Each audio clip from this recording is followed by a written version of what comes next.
Ça y est.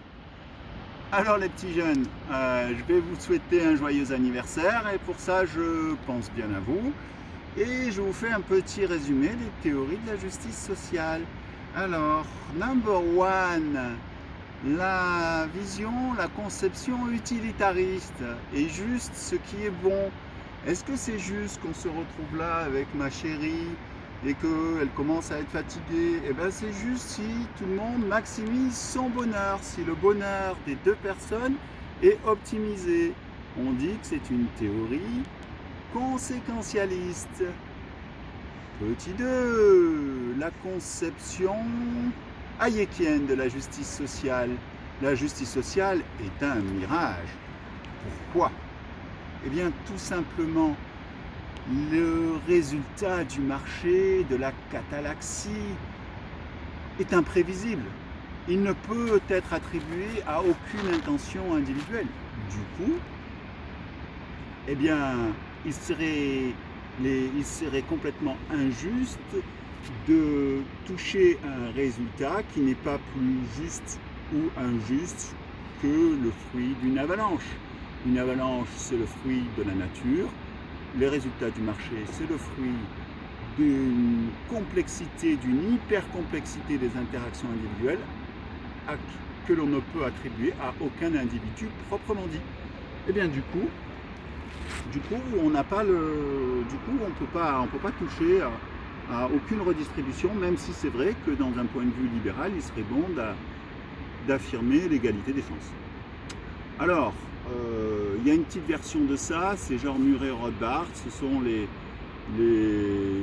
c'est de l'ultra-libéral, c'est encore plus à droite que Hayek, et c'est juste tout contrat qui respecte les libertés individuelles, et la liberté, c'est la propriété de soi.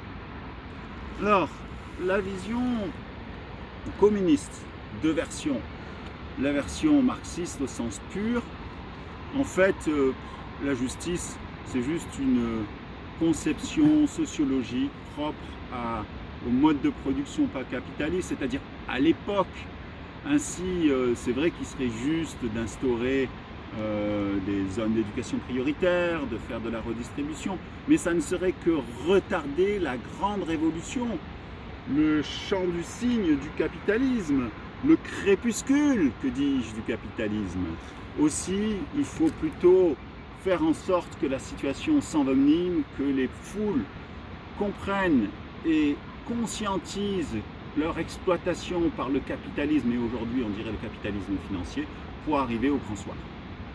La version plus mild, plus soft, ça serait de dire qu'il faut une redistribution pour que chacun advienne à ses besoins un minimum, et donc effectivement la redistribution est considérée comme juste.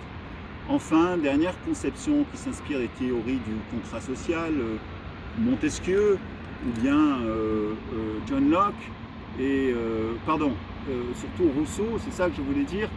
Eh bien, ces théories du contrat social,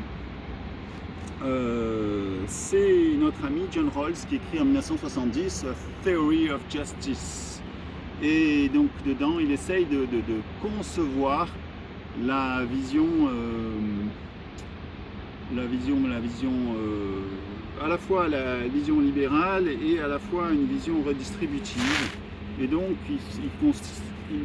il imagine un voile d'ignorance. Des individus sont placés dans un voile d'ignorance, ils ne savent pas encore quelle position ils vont habiter chez eux. Enfin, ils vont naître sur Terre, et donc ils se mettent d'accord sur deux principes parce qu'ils sont averses au risque. Premier principe, c'est, voyons, le premier principe, c'est le principe de la liberté, et le deuxième principe, c'est le principe du maximin, où si on doit redistribuer, il faut que ça profite au plus propre.